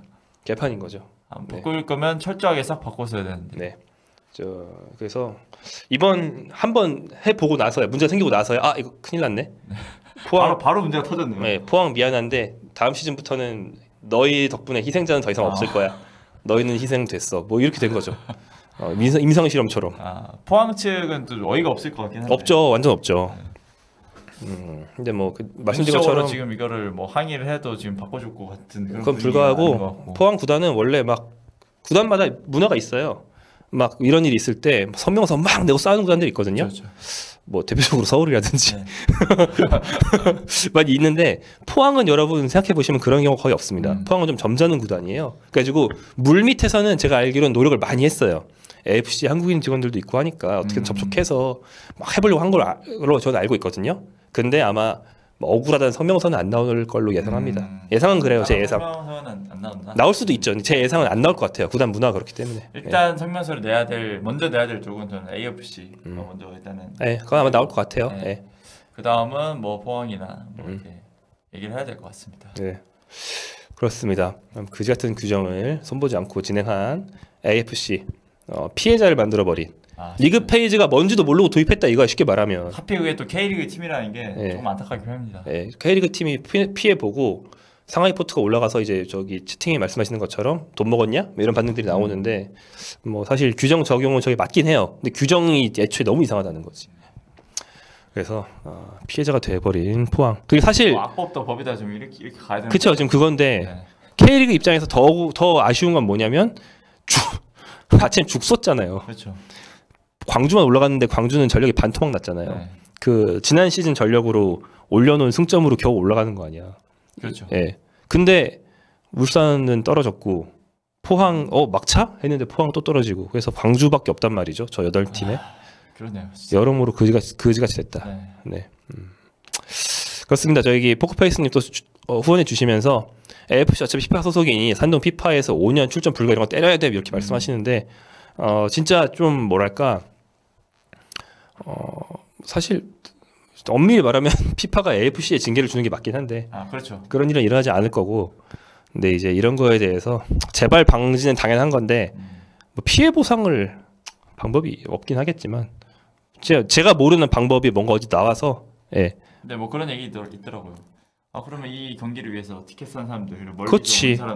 그 사람들 피해 보상 어떻게 할 거냐 그런 것도 있고 그렇지만 아챔이 그러니까 AFC가 울산에는 보상을 할 필요가 있다. 그렇죠. 산둥이 또 울산에 보상할 필요가 있다. 이건 맞아요. 근데 포항은 어떻게 보상을 받냐라는 것도 있는 거죠.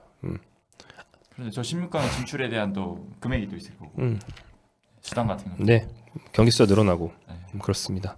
자 이렇게 정리해 봤고요. AFC 정신 차리십시오. 정신 차리십시오, 진짜. 제가 이렇게 말한다고 해서 뭐 들리진 않겠지만 국제 기구면 일을 똑바로 잘해줬으면 좋겠습니다. 네. 자 이렇게 마무리 해보도록 하겠습니다. 자 전매축 마무리해야죠. 라멘? 웬일이야? 라멘 43% 이렇게 압도적으로? 그러니까요. 웬일이야? 저희 윤영 기자랑 라멘 맛있게 드디어 먹는군요. 야무지게 먹어보도록 하겠습니다. 이제 라멘은 이제 뽑히는 것도 어려운데. 소니 스위치 안 하니? 요거 하고 얘기하겠습니다. 네, 할게요. 그냥 끝내버릴 뻔했네. 되게 간단한 이야기인데. 네. 일단 영국 풋볼 런던에서 입스위치전에 로테이션이 좀 필요하다라는 의견을 좀 냈습니다.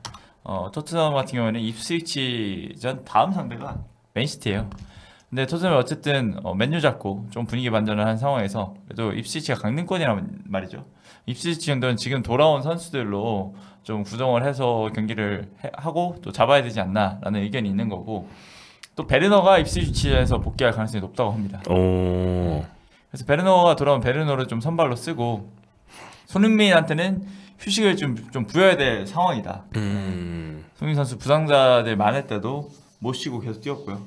그리고 포스테코글루 감독도 그런 손흥민 선수의 좀 피로도를 감안을 해서 엘프스보리전이라든지 아니면 갈라타사라이전이라든지 약간 유로파 리그에서 최대한 좀 출전 시간을 줄여주려는 그런 노력을 좀 하긴 했거든요. 거의 지금 다시 그런 타이밍이 왔다. 네. 왜냐면 요 경기 끝나고 맨시티전에서 집중을 해야 될 때 손흥민을 써야 한다. 이런 의견으로 손흥민 선수의 입스위치 타운전에서는 일단 손흥민을 벤치에 둬야 된다. 라는 의견을 좀 제시를 했습니다. 좋은 얘기네요. 좋은 얘기입니다. 입스위치 다음에 그러니까 합리적인 얘기예요. 합리적인 얘기. 4일 뒤에 맨시티전 있고요. 네. 맨시티전 다음에는 조금 쉬긴 합니다만 아무튼 그 다음에 본머스전 있고요. 네. 그 뒤에 일정이 더 빡세다. 그리고 이런 얘기를 할 수 있는 거는 기본적으로 토트넘이 부상자들이 많이 복귀했기 때문이다. 존슨, 오드베르 다 돌아오고. 네, 그래서 부상자가 한 10명, 12명 이랬는데 지금 한 5명, 6명으로 줄었거든요. 네. 써야죠. 토트넘이 만약에 이 6월, 3월 초까지 이 시기를 잘 버틴다. 그러면 완전 분위기 또 바뀔 겁니다. 네. 네, 아무리 바뀌어봤자 제가 앞서 김희준 기자랑 쓸데없이 길게 얘기한 것처럼 뭐 많이 올라가진 못해요. 아, 그렇죠. 너무 낮아서. 아, 유로파는 또 노려볼 수 있겠죠. 아, 그거 진짜 어려워요. 아, 진짜 어렵네. 잘하면 컨퍼런스. 네. 컨퍼런스 안 나가는 게 낫지 않나 이 말도 할 수 있고. 유로파 진짜 큰 기적이 일어나면 유로파까지 갑니다. 아무튼 그렇거든요. 네. 근데 이제 누구를 만약에 손흥민 대신 쓴다 그러면은 저는 오도베르가 낫지 않나. 오도베르가 베르나보다는 오도베르가 어리기도 하고, 네. 예, 오도베르가 이제 원래 그를 좀 쓰려고 데려온 그렇죠. 육성을 하려고 데려온 선수기도 하고 드리블도 되고, 그리고 이제 입스위치 타운 베르너가 요즘 안 그래도 자신감 없잖아요. 네. 이름상 상성이 안 맞는다. 베르너한테 우리가 많이 하는 얘기가 뭡니까? 입스가 왔다. 네. 구단 이름만 보고도 나 입스라던데. 벌써 쫄고 들어갈 수 있다. 야, 안 돼. 아니야? 아, 저는 사실 아닌 것 같고. 네. 베르너랑 그 테리랑 좀 맞춰 보게 하지 않을까 싶어요. 아, 네. 와, 이렇게 안 웃겨라고. 네, 감사합니다.